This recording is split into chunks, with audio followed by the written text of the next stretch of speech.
The devil is a part timer season 2 episode number 2 के हम लोग स्टार्टिंग में देखते हैं आलोस रेमोस रो रही होती है और माओ को अपना पापा बता रही होती है। तभी एलस रेमोस जाकर खड़ी होकर एमिलिया को गले लगा लेती है। तब सभी लोग मिलकर एमिलिया को देखने लग जाते हैं।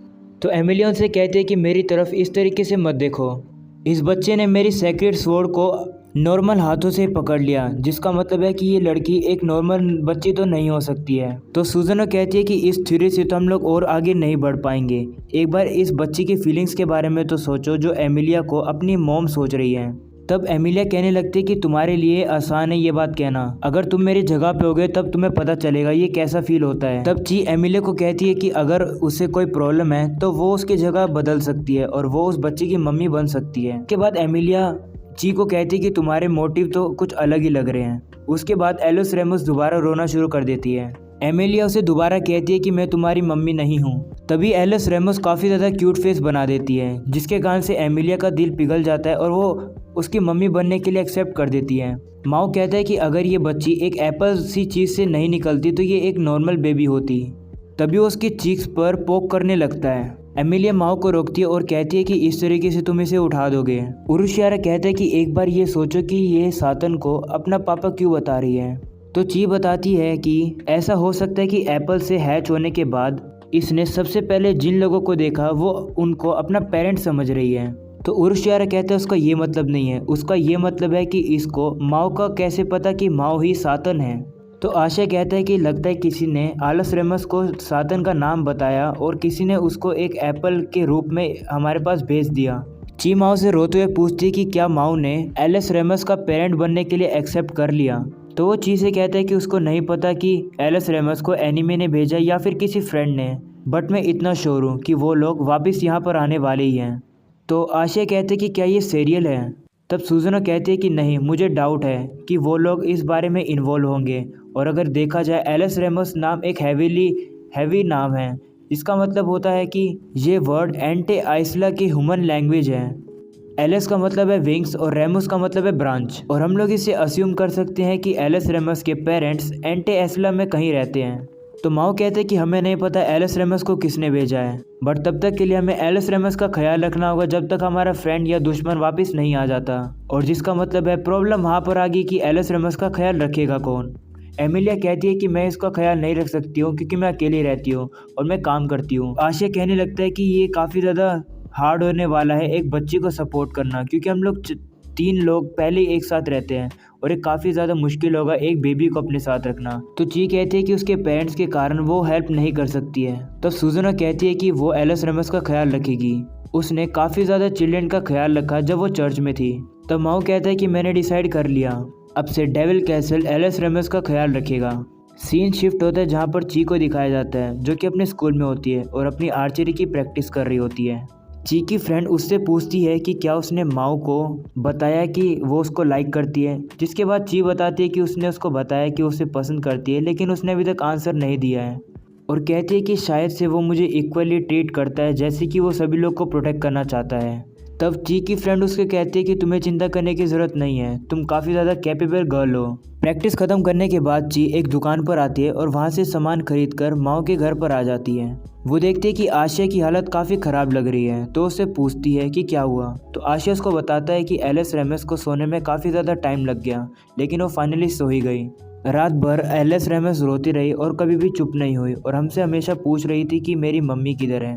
तो ची आशे से पूछती है कि तुमने इसको क्या खिलाया। तो आशे ची को बताता है कि उसने उड़ोन खा लिया बिना किसी कंप्लेन के। जिसके बाद ची आशे को बताती है कि उसने सारी चीज़ें खरीद ली है जो कि उनको ज़रूरत पड़ेगी। तो वो उसको डाइपर्स दिखाती है और काफ़ी सारे और प्रोडक्ट दिखाती है जो कि बेबी की देखभाल करने में काम आएंगे। आशय रोने लगता है और कहता है कि वो अपने ग्रेटिट्यूड को कभी भी एक्सप्रेस नहीं कर पाएगा और चीज से कहता है एक बार किंग सातन की पावर वापस आ जाए जापान में तो वो एक न्यू डेविल आर्मी फॉर्म करेंगे जिसमें वो ची को सबसे ज़्यादा हाईएस्ट पोजीशन पे रखेंगे। तो ची मना कर देती है और कहती है कि उसको ये ऐसी अजीब सी चीज़ नहीं चाहिए। तभी सुजनो वहाँ पर खाना और एनर्जी ड्रिंक लेकर आ जाती है। उरुशियारा खाने को देखकर बाहर आ जाता है। तो आशिया उसकी अलमारी का गेट बंद करके कहता है कि तुम्हें कोई भी खाना नहीं मिलेगा। आवाज़ सुनकर एलस रेमोस भी जाग जाती है और अपने पापा को याद करने लगती है और रोने लगती है। तो ची एलस रेमोस के डायपर को चेंज कर देती है जिससे कि वो शांत हो जाती है। तो आशिया ची की तारीफ करने लगता है और वो कहता है कि उसको बच्चे संभालने काफ़ी अच्छे आते हैं। तो ची उसे बताती है कि उसे थोड़ा एक्सपीरियंस है बेबी सिटिंग करने का। ची एलिस रेमस को बताती है कि उसके पापा और मम्मी काफ़ी ज़्यादा जल्दी आने वाले हैं, तो तब तक के लिए वो अच्छी बच्ची बन के रहे। वहीं एमिलिया को दिखाया जाता है जो कि अपना काम कर रही होती है। तो उसका कोवर्कर उससे पूछती है कि क्या वो अभी भी माओ और उसके दोस्तों के साथ उसके फ्लैट पे मिल रही है। तो एमिलिया उससे पूछती है कि तुम इस बारे में इतनी एक्साइटेड क्यों हो। एमिलिया कहती है कि इस बार एक ऐसी प्रॉब्लम है जिसको मैं ये नहीं कह सकती कि वो मेरी प्रॉब्लम नहीं है, क्योंकि इसमें एक किड इन्वॉल्व है। तो वो एमिलिया से पूछती है कि क्या वो बच्चा तुम्हारा और माओ का है। तो एमिलिया से कहती है कि नहीं, ऐसा नहीं है, मुझे तो सिर्फ वो अपनी मॉम खुद बुलाती है। तभी वो बीच में रुकती है और कहती है कि ऐसा नहीं है, मेरा मतलब है ऐसा है भी और ऐसा है भी नहीं। एमिलिया काफ़ी कंफ्यूज हो रही होती है। तभी एमिलिया के स्क्रीन पर एक नोटिफिकेशन आता है कि उसको कस्टमर का एक कॉल आ रही होती है। तो उसकी कॉल को आंसर करती है। वापस से माओ के रूम को दिखाया जाता है जहाँ पर चियो एलिस रेमस को अपना नाम बता रही होती है, लेकिन उसको उसका नाम बोलने में काफ़ी मुश्किल होती है। तो वो उसे ची बुलाने के लिए कहती है। तब सुजुनो एलिस रेमस को बताती है कि अपने से बड़ों को हम लोग को रिस्पेक्ट से बुलाना चाहिए, और इसलिए वो कहते हैं कि चियो को बड़ी बहन चियो बुलाओ। काफ़ी मेहनत करने के बाद एलिस रेमस ची को ची सिस बुलाती है। ये सुनने के बाद चियो काफ़ी ज़्यादा खुश हो जाती है और कहती है कि एलिस रेमस काफ़ी क्यूट है, और एलिस रेमस के गले लग जाती है। एलिस रेमस सुजुनो को भी सुजू सिस बुलाती है। ये सुनने के बाद सुजुनो भी शर्मा जाती है, और एलिस रेमस के फेस को देखने के बाद वो भी एलिस रेमस को क्यूट बुलाने लगती है। वापस से एमिलिया और उसके कोवर्कर को दिखाया जाता है। एमिलिया ने अपने फ्रेंड को बताया होता है कि वो जो बच्ची है वो माओ की रिलेटिव है, और पता नहीं क्यों उसने मुझे मम्मा बुलाना शुरू कर दिया। तो एमिलिया की फ्रेंड उससे पूछती है कि वो बच्ची तुम्हें अपनी मोम मारने की गलती कैसे कर सकती है, और एमिलिया से कहती है अगर उसे परेशान नहीं होना है तो वो उन लोगों से दूर हो जाए। लेकिन एमिलिया उसे मना करती है, और वो कहती है कि उसने प्रॉमिस किया है कि काम खत्म होने के बाद वो उससे मिलने जाएगी। एमिलिया कहती है कि उसे उसके बारे में बुरा फील नहीं हो रहा है, बट वो ये चाहती है कि जब तक भी वो हमारे साथ है वो खुश रहे और फन करती रहे। जिसके बाद एमिलिया की फ्रेंड एमिलिया को काफ़ी ज़्यादा बड़ी सॉफ्ट हार्टेड बुलाती है। तब वो एमिलिया को बताने लगती है कि उसके पास एक आइडिया है ताकि वो एक अच्छे तरीके से मेमोरीज बना सके, और वो एक टिकट उसको देती है और बताती है कि ये टिकट अम्यूजमेंट पार्क की है। और वो बताती है कि जहाँ एमिलिया जिस कंपनी में काम करती है वो कंपनी वहाँ की इन्वेस्टर है, तो वहाँ की कोई भी एम्प्लॉय इस टिकट का यूज़ कर सकते हैं। सीन शिफ्ट होता है जहाँ पर मैकडॉनल्ड्स को दिखाया जाता है। चियो एलिस रेमस को लेकर माओ के पास ले आती है। माओ काफ़ी ज़्यादा घबरा जाता है और उनसे पूछता है कि तुम इसको यहाँ पर क्यों लाए हो। तो चियो बताने लगती है कि मुझे माफ़ करना, मैंने सोचा कि इसके लिए एक अच्छी वॉक भी हो जाएगी, और ये वैसे भी तुम्हें खोज रही थी और सारे टाइम पापा पापा कर रही थी। ये सब चीज़ों को वहाँ पर खड़े एम्प्लॉय देख रहे होते हैं और चिढ़ते हुए पूछते हैं कि क्या ये माओ और ची की बेटी है, और अगर ऐसा है तो वो माओ को मारेंगे काफ़ी ज़्यादा। तभी माओ की मैनेजर अचानक से माओ के पीछे आ जाती है। माओ काफ़ी ज़्यादा डर जाता है। वो माओ से पूछने लगती है कि क्या उसके कानों ने ये सच सुना कि चियो ने जिस बच्ची को पकड़ा हुआ है वो बच्ची तुम्हें पापा पापा बुला रही है। तो माओ से बताता है कि हाँ ऐसा ही है। तो माओ की मैनेजर सुजुनो से कहती है कि वो माओ की और चियो की फ्रेंड है, तो क्या वो उन दोनों से बात कर सकती है, और तब तक के लिए सुजुनो यहाँ पर थोड़ा बैठे और यहाँ पर वेट करे। तो सुजुनो उसकी बात को मान जाती है। माओ की मैनेजर चियो के हाथ से एलिस रेमस को ले लेती है और उनको बैक रूम में ले आती है, जहाँ पर वो उनसे पूछती है कि क्या तुमने कभी सोचा है कि लोगों की आंखों में ये कैसा लगता होगा कि एक हाई स्कूल गर्ल एक बॉय के अपार्टमेंट से बाहर आ रही है एक बच्चे का ख्याल रखते हुए। तो चियो कहने लगती है कि लेकिन माओ ने और मैंने तो कुछ भी नहीं किया। तो मैनेजर कहती है कि भले तुम माओ की हेल्प कर रही हो, लेकिन तुमने ये बात कभी भी सोचने की कोशिश नहीं करी है कि सोसाइटी क्या कंक्लूजन पे पहुंच जाती है। रूमर काफ़ी ज़्यादा तेज़ी से फैलते हैं, लोग इस बात को काफ़ी ज़्यादा अजीब समझेंगे, यानी कि कुछ भी समझ सकते हैं, और उनको रोकना काफ़ी मुश्किल हो सकता है। माओ अपने मैनेजर की बात को समझ जाता है, जिसके बाद माओ की मैनेजर एलिस रेमस को वापस उस माओ को पकड़ा देती है और आगे से ध्यान रखने के लिए उसको कहती है। मैनेजर के वहाँ से जाने के बाद माओ ची से कहता है कि क्या वो उसके ट्रस्ट का एडवांटेज और थोड़ी देर के लिए ले सकता है, और कहता है कि एमिलिया और सुजुनो उसकी एनिमी हैं, और माओ कहता है कि वो उसको ची की हेल्प की ज़रूरत है, और कहता है कि पूरे जापान में सिर्फ एक ही ह्यूमन है जिसपे कि माओ ट्रस्ट कर सकता है। ये सुनने के बाद ची रोने लगती है। तो माओ उसको बोलता है कि क्या उसने कुछ गलत बोल दिया।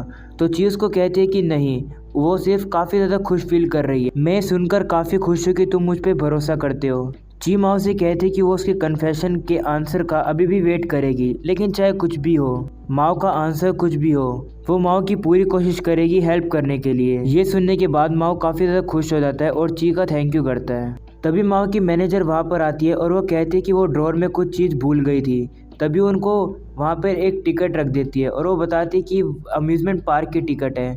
एक न्यूज़पेपर सेल्समैन ने उसको दिया था, लेकिन वो उसका यूज़ नहीं करेगी, तो इसलिए वो माओ को दे रही है। और वहाँ से जाने से पहले उस बात का ख्याल रखने के लिए कहती है जिस बारे में उसने पहले बात करी थी। माओ घर आने के बाद उस टिकट के बारे में डिस्कस करने लगता है। माओ कहते हैं कि ये टिकट एक अम्यूज़मेंट पार्क की है और उस अम्यूज़मेंट पार्क पे बच्चे काफ़ी ज़्यादा मज़े करते हैं। हमें इस टिकट का यूज़ करना चाहिए और वहाँ जाना चाहिए। ये सुनने के बाद एलिस रेमोस काफ़ी खुश हो जाती है कि वो अपने मम्मी और पापा दोनों के साथ जाएगी। वहीं माओ एमिलिया को कहते हैं कि वो भी अपने साथ टिकट लाई है, तो वो प्रिपेयर है जो भी उसके साथ होए, तो इसका मतलब है कि उसे भी हमारे साथ चलना होगा। माओ एलिस रेमोस से पूछते हैं कि क्या वो अम्यूज़मेंट पार्क बिना अपनी मम्मी के जा सकते हैं, जिसपे कि एलिस रेमोस मना कर देती है। तो माओ से पूछते हैं कि कैसा रहेगा कि तुम अपनी मम्मी के साथ जाओ और मैं ना जाऊं, तो जिसपे कि एलिस रेमोस दोबारा मना कर देती है। तब आशिया कहने लगता है कि एक ऐसा आइडिया जिससे कि एमिलिया और आप एलिस रेमोस मिलके सभी एक साथ जाओ, तो ये अच्छा नहीं लग रहा है। जिसके बाद चियो एमिलिया से पूछती कि क्या वो तुम इनके साथ नहीं जा सकती हो।